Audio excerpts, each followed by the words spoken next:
Hi, and welcome to Studio 411. I'm your host, Larry Dasilva, and we've got a great show. As a matter of fact, on the way over here, and I said I couldn't have scripted this better myself. I was listening to the radio, and I hear a song from the film Grease.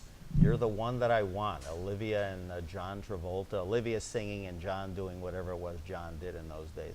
But anyway, and I thought, oh, how apropos. It must be a good sign, although others would disagree. But anyway, our guest today not only might have been in the movie, but we'll find that out as a cameo. I'm not sure, but she certainly was the one that originated the role of Sandy in the Broadway production 1971 of Grease. Carole Demas, Broadway and TV legend, best known for her critically acclaimed creation of that female lead Sandy in the original Broadway show Grease. She also originated the role in Stephen Schwartz's, the baker's wife. Also in the long-running show The Fantastics. And you might have seen her on the PBS great performances, Showstoppers, The Best of Broadway, of course, where she did one of her famous numbers from the film Grease, or the Broadway show Grease. Most recently, you've seen her in movies such as Allegiance, and I'm sure you've spotted her on the Tom Selleck series Blue Bloods on television. Again, she's done it all. She's done stage, screen, commercials. She's got some great stories she's going to share with us. Carole Demas. Carole, thank you for joining us.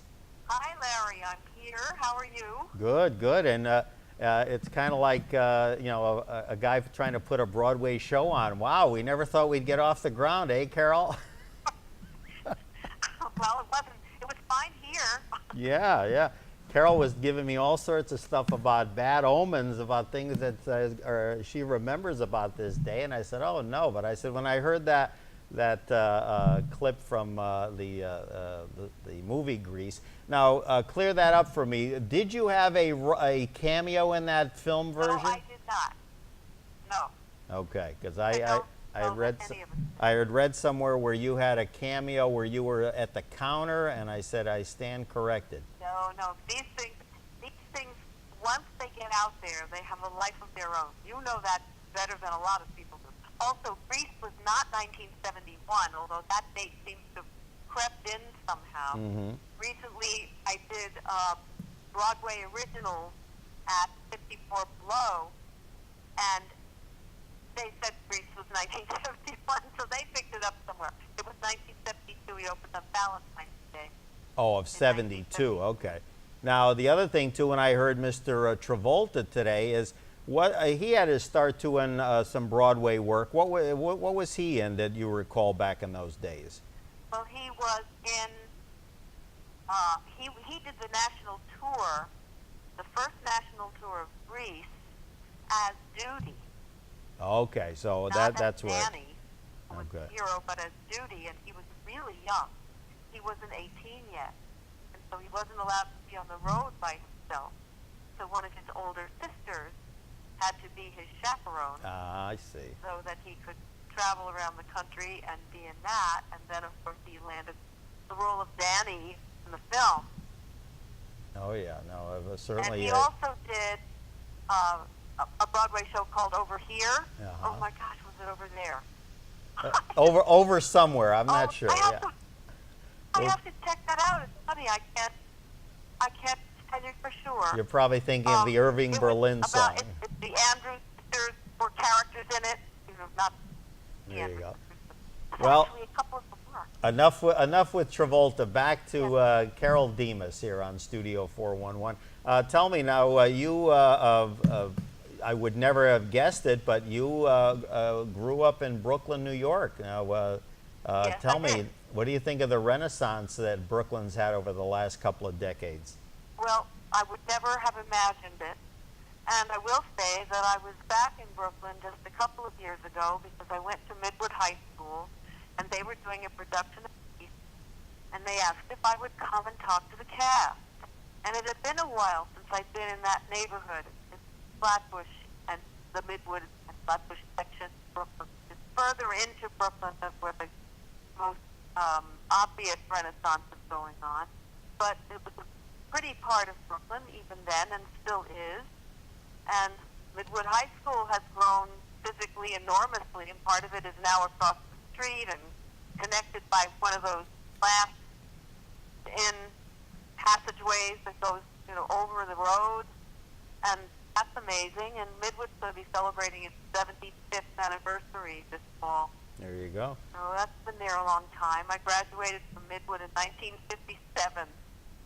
Oh, that's why it explains you and your cohort there from the Magic Garden, Paula Janis. You guys were childhood friends. Yes, well, we met when we were 14 as we were sophomores at Midwood. I went into Midwood as a freshman, and Paula went to junior high, so she came in as a sophomore. And we met in the mixed forest. Really special to be a part of, because Midwood was huge.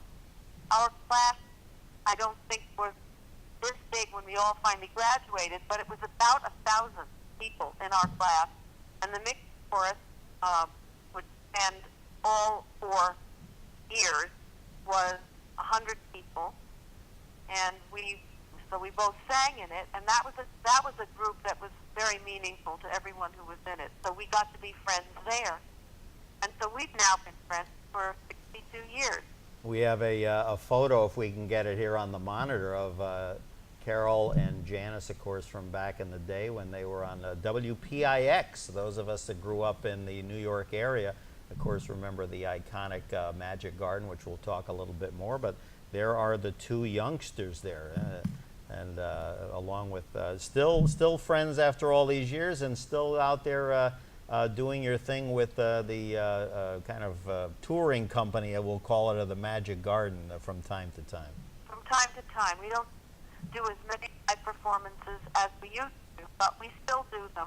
And recently there's a lot of activity associated with the Magic Garden at WPIX, which is great because the show ran from 1972 until 1984, and most of the people who grew up with it are now in their late 30s to early 50s, and so many people remember it. I just got an email from someone at WPIX saying that they had run a little piece of the Magic Garden as part of their 68th anniversary celebration, the station's 68th anniversary celebration. Wow! So on WPIX, and he said, we shared that clip yesterday, and it has gone viral. The comments are amazing. It's reached 250,000 people so far and counting. And he said what they showed was part of an air check that they found from a 1979 telecast. Wow! But they started a thing with their Facebook page, which people who are listening might be interested in knowing about, if they are curious about what the Magic Garden was, or if they know and they would like to look back. They have 2 Facebook pages related to the station. One of them is their archive page. And on the archive page, they have started posting clips from the original Magic Garden programs called Magic Garden Moments. And Paula and I selected them. And we made some introductions to them, fresh little introductions to each one just a couple months ago. And they're adding them, they're posting them now and then. And they also had a hello song contest, which is kind of hilarious. There was a song on the Magic Garden called the Hello Song, which was very simple, and everybody remembers it. And after we sang this song, we would say hello to some various people out there. Some of them were people we knew, and some of them were names we knew were common at the time. And so apparently there were hundreds of thousands of little children who waited every day for us to say their names.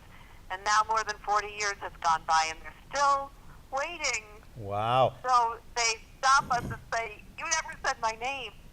And WPIX thought this is really fun and very dear. So they had a contest, and people text or email, and they had various ways of entering. And 11 winners, since it's Channel 11, were chosen. And these are all people who wanted us to sing the hello song and say their names because they were still waiting. Nice. So we went into WPIX last month. On that and note, we sang the hello song 11 times and oh wow, 11 winners' names, and they posted all of that on the archive page as well. On that note, I was hoping at one point I was going to have a co-host, which would be something new. We haven't done that before, but a past guest, author and writer of children's books. She's out of the Fairfield County area, Marilyn Hallis, a good friend who's been on the show a couple of times. She grew up in New Jersey, and she is a huge fan of the Magic Garden. So Marilyn couldn't make it, unfortunately. She called me with regrets. And then, but now that you mention that, I'm going to have you, you don't have to sing the song, but I'm going to have you throw out a nice hello as the Magic Garden lady to my friend Marilyn. Would you do that for her? Okay, sure. It's nice to say hello. Hello, Marilyn. Oh, she'll either love me or she'll be getting an angry text. I don't know, but I'm sure she'll love it now. But she was hoping to have been here because she, as I said, like so many other people in the tri-state area, grew up as big fans of the show. It's had an extraordinary life. Oh, absolutely. It's still going on. When people love you as a child, you really become a part of them in a way that we never imagined, Larry, really. It means so much to some people still. And when people ask us, what was it about the Magic Garden that made it so memorable, you know, we can't really define it, but we can say that we were real people, for one thing. Sure. And our relationship was not made up for television. It was a real relationship. And the whole program was done in real time every day. So it was like a visit. It wasn't little shortcuts and, you know, a lot of frantic stuff. It went along at a nice pace, but like a real visit. And that's one of the things people especially loved about it, and it's one of the reasons why I think they feel close to us. And we have the most amazing letters still and emails from people about why they remember us and how important we were to them growing up, and how they became musicians or teachers or doctors or firefighters or whatever they became because they were inspired by our show, and how much they wish that their children had a show like that today. So they buy our DVD collection from our website, which is caroleandpaula.com, by the way. There you go. And they share those 10 favorite shows that are on that collection with their kids. So sometimes when they come to see us live, the children already know who we are, even though we don't exactly look like those two little girls in ponytails anymore. They get over that. Look even better, even better.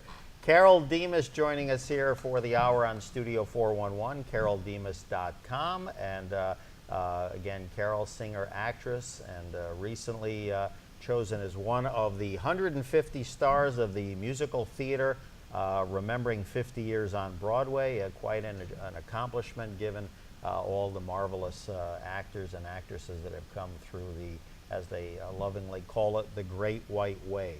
So, back to growing up in Brooklyn. What did your mom and dad? How was that like? I know you had a brother. I'm not sure if you had other siblings. I had a sister and two brothers. Okay. I'm the oldest, Okay. and we did have a little brother who died very young. But we were a real family. My father drove us across the country because he said that it's such a beautiful country and not enough people know what beauty and diversity we have here in our own country. So my father was the sort of man who was a very, very proud American. We were a patriotic family, I think. Probably because he was of that World War II generation that we all so honor, as were all of my uncles. And after the war, and when we were still, school children, he piled us all in the car and drove us to the Black Hills, through the Dakotas, and to the Rocky Mountains, to Yellowstone Park, and then across to California, where we had an uncle who had 11 children. So I have a lot of first cousins, 27 of them. Most of them still living. It's like And we were always with our cousins and with each other. We were just like a litter of puppies. it's like the Duggar family. Right. Oh my goodness. Now, you went to school obviously in Brooklyn. If I recall my notes, I think you were even quite an exemplary student back in the day. Well, I was a good student. I went to first grade in three different places, which was sort of difficult because we were traveling around trying to keep up with my father during the war, and then he went overseas with COSS, which ultimately became the CIA. But we went down the East Coast, really. So I went to the first. I didn't go to kindergarten because wherever it was we were when I started, there wasn't one.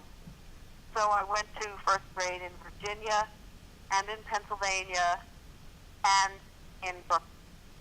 Wow. And then finally, when we settled in Brooklyn, yeah, I was a good student. I'm a creative person. My family, my parents are first-generation Americans who did not speak English at home. And so when I look back, it's kind of hard to figure out exactly where all the creativity came from. I can't go back any further than my grandparents. But I was kind of a decent artist, and I was born with the gift of singing voice, as were my sister and my brothers, especially my youngest brother, Alex Demas, who became one of the great boy sopranos in this country. His recordings are in the archives of the Smithsonian. It was extraordinary. Carole And my Demas. father loved to sing. He sang with the King's Glee Club in Brooklyn, and it was all men. And he taught the four of us to sing like a barbershop quartet. Probably it was about 2 octaves higher, but it was a barbershop quartet. And it was really fun. There was always music in our house, even though, and my mother had a very pretty voice. She just sang around the house. There was no formal training. Nobody in my family had ever been in the wicked world of show business until I finally decided that that was who I was and hoped that they would have me. Sure, but now you have really done quite a bit with your life. I mean, again, you're an inspiration in so many ways, and reading about, kind of your early years. Now, you wound up going to school in Vermont.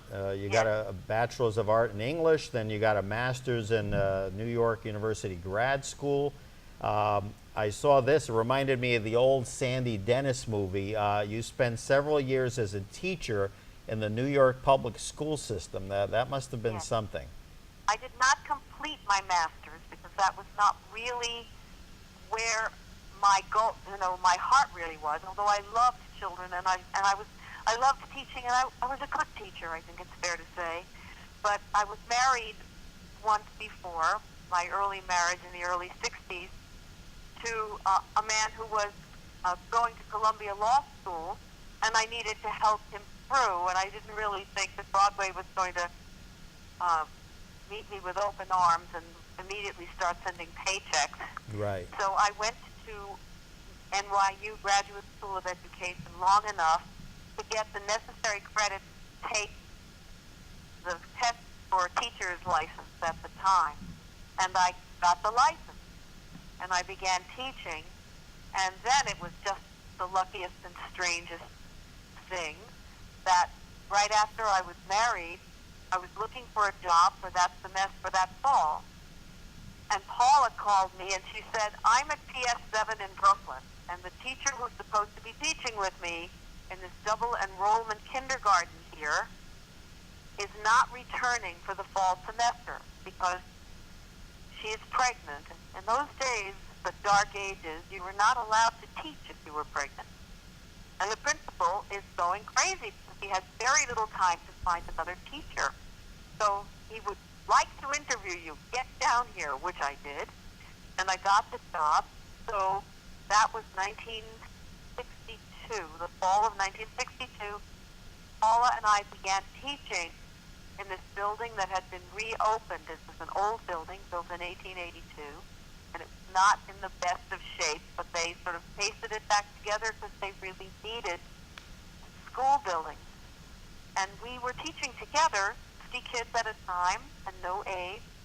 A lot of them didn't speak English very well, if at all. And we reached them with songs and stories and helped prepare them for first grade by first just helping them to prepare for the idea of being in a school setting, which none of them had ever experienced.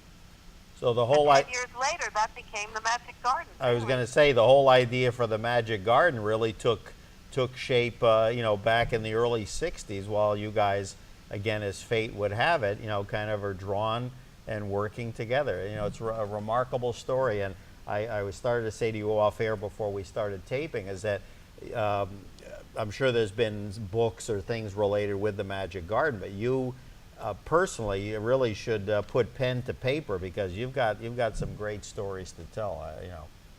In terms of what you've done. Anybody who survives for 55 years in show business has great stories to tell, I think.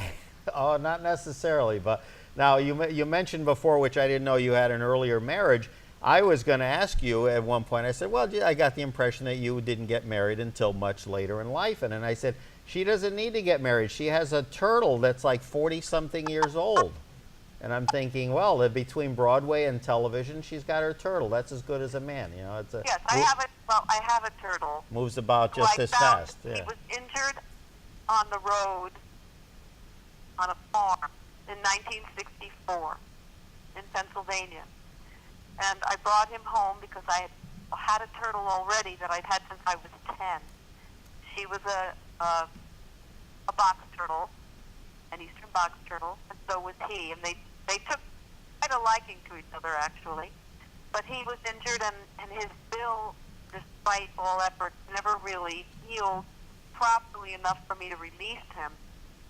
So he's still with me, and I don't know, do the math. This is 2016, and he's been with me since 1964. He was an adult at the time, Wow. so he's he was maybe 10, I'm just guessing. Wow. I used to know, because you could count the ridges on the plates of their cells, but I've had it so long now, they're all worn off, and I don't remember. Wow. Most marriages don't last that long. God No, bless them. God but bless then them. He's very easy, because he never argues with me.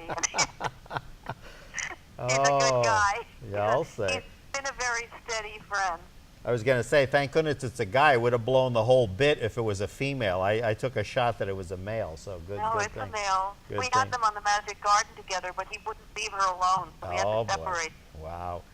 Carole Demas joining us here for the hour on Studio 411, singer, actress. Again, just a joy to speak with. CaroleDemas.com. We had an image a little while ago. Hopefully we'll get it back of the Magic Garden, and again, Paula and Carole doing their thing. Now, real quick, you don't have to get into specifics, but obviously I assume you guys certainly have a vested interest in the Magic Garden. I assume you have a piece of the pie, as they would say? Not the way you would think, because we weren't very smart about it. Mm-hmm. And I was really involved with Greece in the middle of all this, because the Magic Garden in Greece started the same year. Mm-hmm. So I was shooting the Magic Garden on my one day off from 8 shows a week of Greece. It was one of those showbiz things that happens. It's a feast or famine kind of life, really, and you don't ever want to give up anything unless you absolutely have to. So, I went for many, many, many, many months at a stretch without a day off. But I was doing what I loved, and it was giving me back as much as I was giving it, I think. Yeah, I'll say. So that was all to the good. But we helped to create the Magic Garden. And what happened was that I went up to WPIX because it was a children's television act at the time. And stations were required to run a certain amount of quality programming for children every week. So WPIX decided that they had a bunch of cartoons in their vaults, and they would find themselves a host and make their own little show. and they asked for me because they wanted someone with television experience, which I had quite a bit of at that point, and who had some, experience with children, and I had that too. So I was a good fit. But when I got up there, I thought, this is supposed to be quality programming, and cartoons are fun. I love them to this day. But maybe we ought to be thinking about something else. And I don't know whatever possessed me to suggest this, but I said, well, I have a very dear friend, my closest friend. By this time, we had both performed with our brothers for the New York Shakespeare Festival for several seasons, where we did a half-hour concert at the Delacorte in the theater before each show. And we had teaching experience together, and Paula had joined a singing group, and I was already, really working in the theater by this time. And I had done a lot of television, and so I said, what about a team? And they hadn't thought about that at all. But they said, well, show us what you can do. Paula got elected by me to put together something. I don't remember what I was doing at the time. It was some other show that I was doing. But so I was busy. So we went in and did 15 minutes on camera, and they liked it a lot. And they thought, oh, a team. And they looked around. They couldn't find anybody who had our chemistry or whatever else they were looking for. Right, so and you guys... We were elected, and we went in and sat with a writer from the station and one that they had hired, Alton Alexander, who was actually with my agent. And we started kicking around ideas, and the Magic Garden came together. And, when Paula and I would go in to do a show, it was just an outline. We had gone over it. We knew what to expect. And most of the stories were stories that we had put together, figured out how to do these classic stories with just the two of us. And a lot of the music was stuff that we knew we could do, simple arrangement stuff with just guitar and two voices. And Paula would come to the theater, and we would rehearse in the basement of the theater because I had no other time. So that's how it happened. And we didn't claim a right to do anything. The dialogue came from us as just as really improvised as it seemed. And we had been friends for so long, we finished each other's sentences. So if it seemed very live, the only obligation we had within the script was accomplish this in 3 minutes and that in 2, and now tell the story, and now sing this song. That's how we did it. There you go. And we have on the screen right now, we have a shot of Carole and Paula, along with their buddy Sylvester. Not Sylvester. Sherlock. No, what was your the gap tooth puppet there? Sherlock. Sherlock. Thank you. Right. Not Sylvester. Sylvester was the cat. No, that was somebody at Warner Brothers. Sherlock was created by Carrie Antibes, a brilliant puppeteer and a really, really sweet, funny man. He made him out of the bath mat. Wow. Very, very good. I wouldn't have guessed that, that's for sure. But there are the ladies back in the day on the Magic Garden. Carole Demas joining us for the hour here on Studio 411, CaroleDemas.com. And again, you say, gee, that lady looks awfully familiar. Well, again, for many years, she's been on shows. Again, we go back to Barnaby Jones, Kojak, Mannix, Fantastic Journey. My goodness, The Man from Atlantis. I think that was with Patrick Duffy, if I'm not mistaken. My goodness, that must have been nice working there. But it was. Yeah. I'm going to bring up 3 names. I always like to reminisce because, again, you folks, that when I'm honored to have folks like yourself, authors, et cetera, on the program, know people that a lot of us never got the chance to know, and it's kind of a little brief tidbit of each person. Bert Convey, who again some folks may remember more as a game show host, a show called Tattletales, but Bert was a very accomplished actor, Broadway actor. Tell me just a thumbnail about your working with Bert. That was my first show. It was written by Fred Ebb with his first partner, not the one that he ended up working with through all the ensuing years. And it was called Morning Sun, and it starred Trisha Dubé. I was the ingenue lead, and Bert was the juvenile lead. Handsome, sang beautifully, really, really nice man, and a terrific actor. The show had kind of a grim ending, and critics didn't love that, and so it didn't really run. But it was Fred Ebb's first book show, and my first audition. And I did it because I wanted to know what it was like to audition something in New York, and I didn't know they'd been looking for 7 months for that girl. And they said that when I walked on stage, they looked at each other and prayed I could sing. There you go. And that was Morning Sun, right? Morning Sun. There you go. There's a shot here we can get. Oh, I think we just lost it. But anyway, one of my heartthrobs, probably from game shows, not necessarily from the stage, but I'd love to get her on the program. Hint, hint, if Carole knows her. Anita Gillette. Yes. We didn't work together, although we have in recent times, because we've done benefits together, and we recently were in a show for the Ziegfeld Society. She's an extraordinary woman. And I mean, I'm getting up there in years. I'm 76 now. Anita makes no bones about it. She's older than I am. And we're both still out there doing our thing. Just tremendous energy. She's a good, giving person and really talented. Yeah, no, we just I had. saw her and Penny Fuller in a show that they've been doing recently, the second one that they've done together. This one is called Spin Twisters. We just had a shot of her and you and 2 gentlemen on there from one of those recent engagements that you guys that's probably the thing I just told you about. Yeah, yeah. And lastly, as far as some of the reminiscent of folks you worked with, a guy that, of course, was very, very funny, did a lot of cartoon work, also was the legendary Uncle Tanoose on the old Danny Thomas Make Room for Daddy.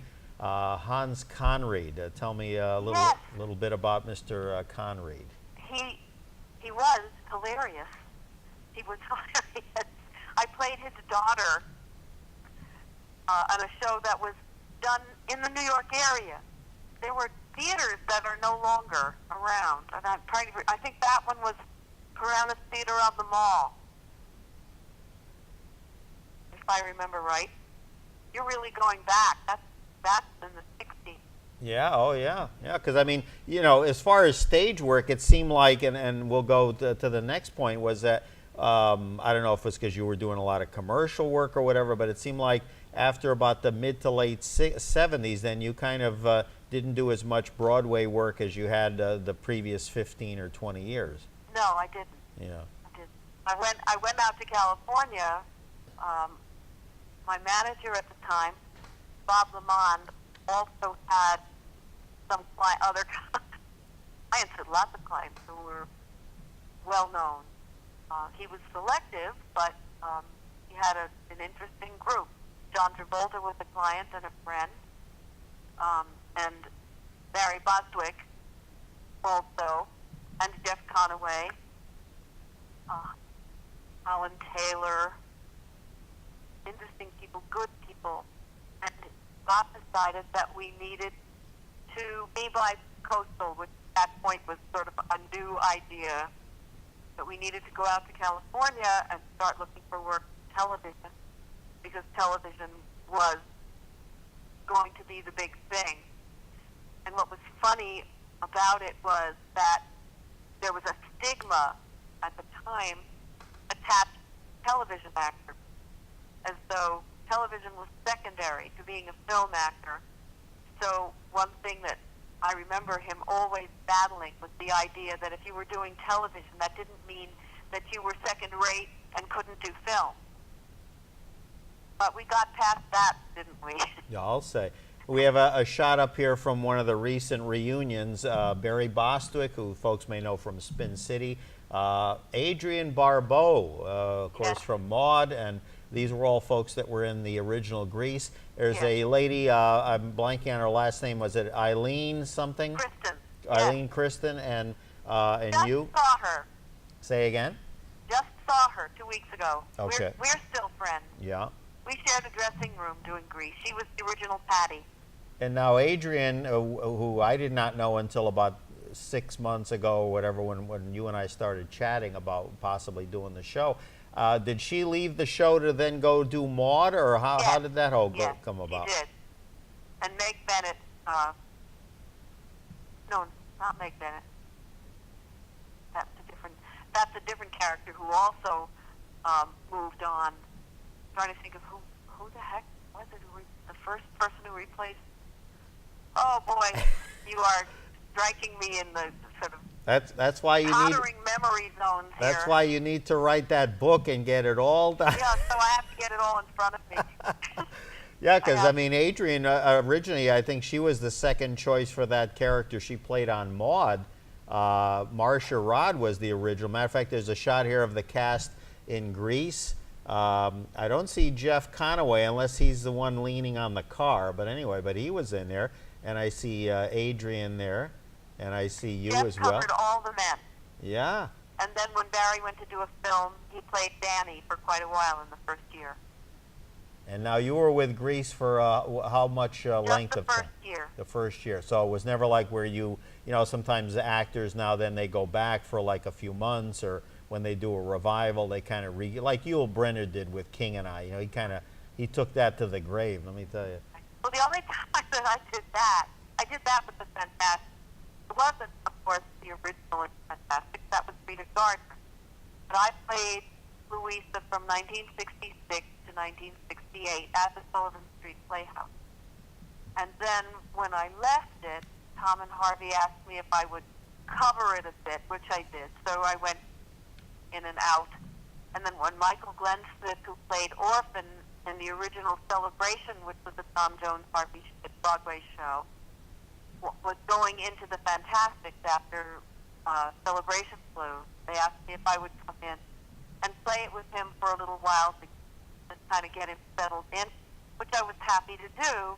And then I figured my Fantastic days were probably over. I had also played it before New York at the Milwaukee Rep, and I went out to ACT on loan from the New York production to Seattle to play it there for a little stretch, and it was a great role, and I loved playing it. It was a good role for me. So it's 1976, and I am now, you know, in my mid-30s, and I get this call from Tom and Harvey. Sarah Rice, who is presently playing the girl in the Fantastics and ended up being the original Joanna in Sweeney Todd and is a dear friend, is going to be having some surgery, and we wondered if you would come in and play Louisa for us for a while. And I was absolutely boggled that they asked me. I said, you really realize that, you know, not 16 anymore. No, we want you to do it. So I teased them and said maybe because my dress was still hanging in the basement theater and it still fit me, which was true. But I went in and played it for her under some duress because I had planned to spend a week watching it and getting acquainted with the people who are in the cast now and any changes that they had made in the choreography or anything else. Sure. And instead, I had been living with Jeff Conaway for some years, and we had broken up, but my stuff was still in the house that we shared. Quite revelatory. I Said, didn't know that. A revelation. So you and Okay, Jeff. I just thought I'd throw a few things You very nice. I mean, you and Jeff Conaway, who was in the show Taxi, you guys were an item. I didn't realize that. For quite a while. Wow. So That Jeff you called and the me and tortoise. says, I'm in the hospital. Going, what? He says, the house pretty much burned down last night, but they got me out, and they're letting me out of the hospital, but there's some stuff that's still salvageable. They're going to board up the house in 48 hours. If you want anything, you have to come out here. Wow. So that was my rehearsal time. And then Barry Bostwick said, well, I have some skips under my house in Coldwater Canyon. If you want to put, your stuff there. You know, I have things stored under there. It'll be safe. That's a nice offer. So I, you know, did what I could, saved what I could, put it under Barry's house, and about 4 months later, there was a giant flood in the canyon, and everything Oh, was gone. So I don't think I was really meant to have any of that stuff. But I did cover the show for Sarah for a while, and that's when she and I got to know each other. And now we are working on a tribute, from a very personal point of view, to Tom Jones and Harvey Schmidt, which we hope to bring to 54 Below. And we are singing songs from shows of theirs that we've done, and from shows that we haven't done, but songs of theirs that we love, and sharing with our audience our personal memories and funny stories of working with them. there you go. Unfortunately, they're both still living. Harvey's not doing terribly well right now. I'm really worried about him, but Tom is well into his 80s. They both are, and Tom is still working on half a dozen different projects. That's just amazing. That's the way to go. If you're gonna go out, it's good to go and keep on working. I hear that with so many people in life, not just performers, but you know, regular folks. And let me tell you, it's great to hear. Great to hear.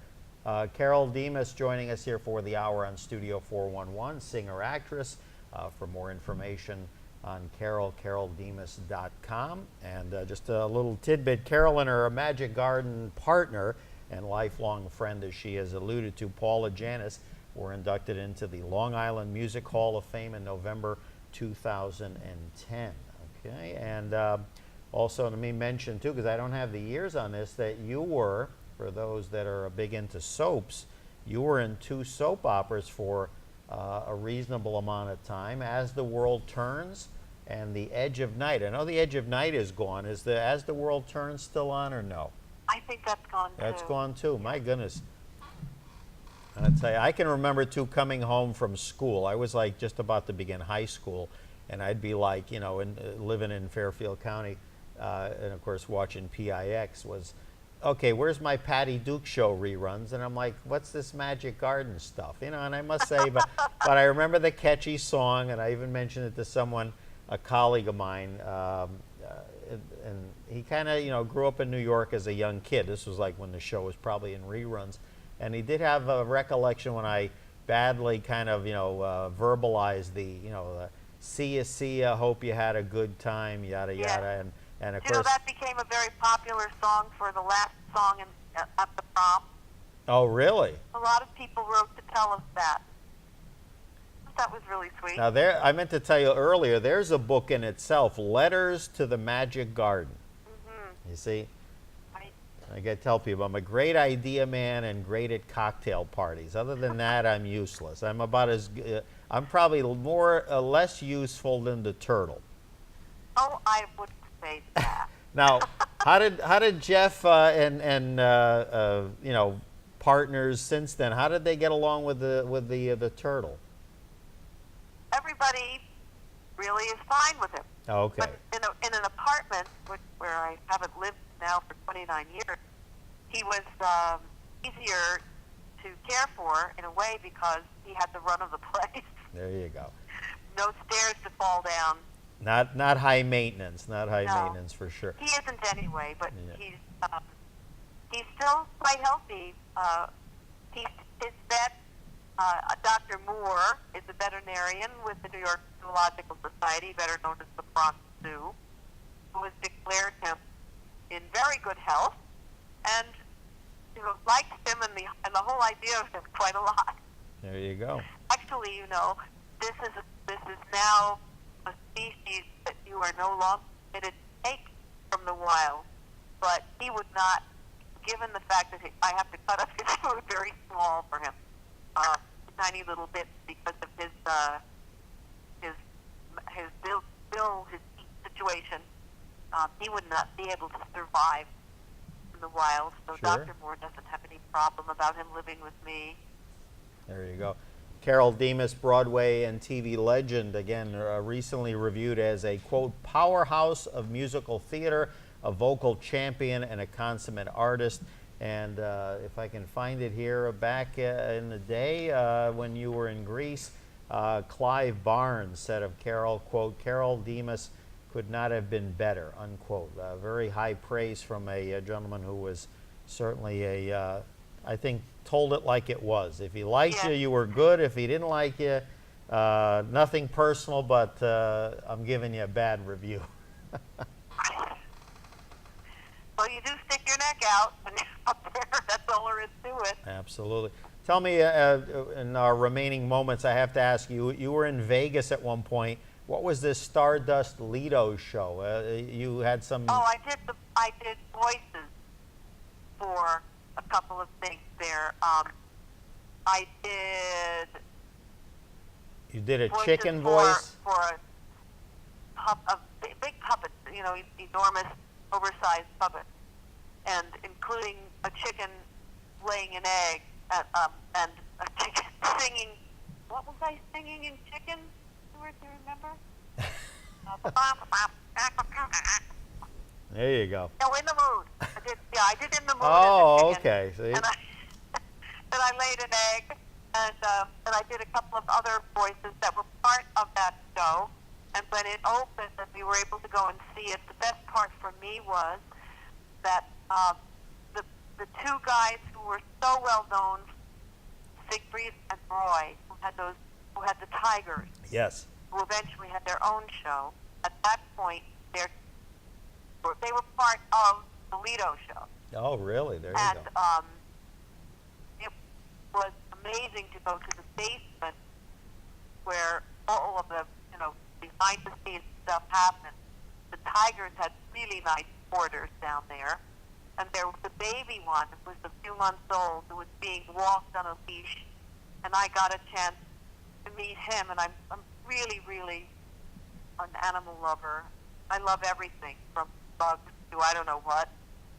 And he was friendly and cute and rough and put a nice run in my white silk pants, and I didn't care. Oh, Meeting him was worth it.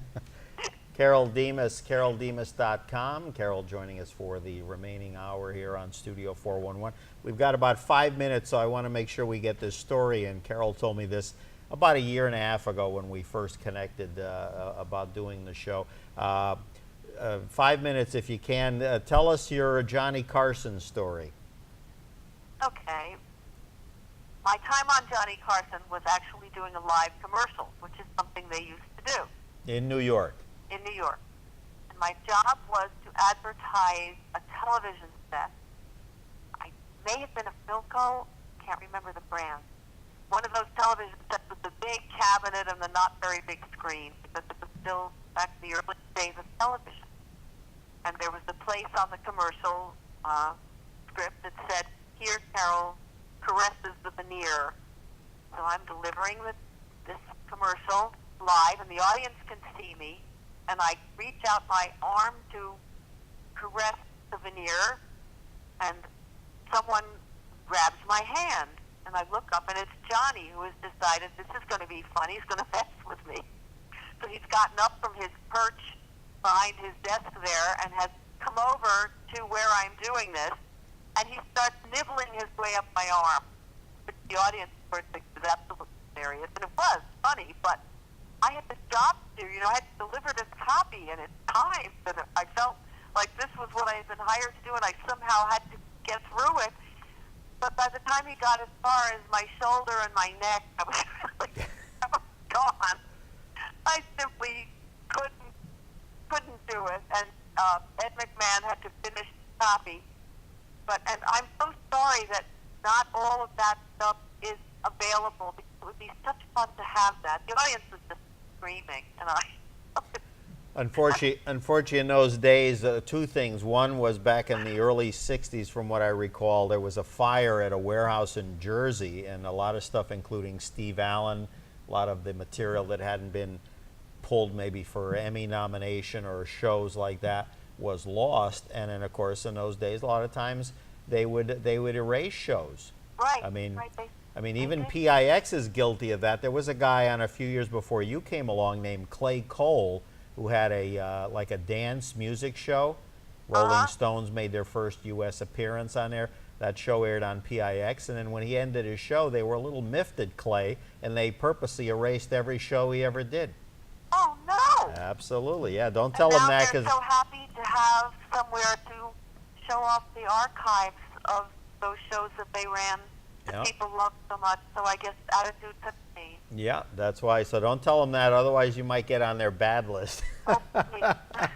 And That would be I terrible. unfortunately didn't get a chance to interview Clay. He passed away a couple of years ago, but you know, again, that was, I think there's an audio track of the Stones actually being on the program, but as far as an actual, you know, kinescope or tape, whatever you want to call it in those That's days. really too bad. Yeah, Well, I too would bad. like your audience to know that on my website, where I'm singing and when, it is always listed.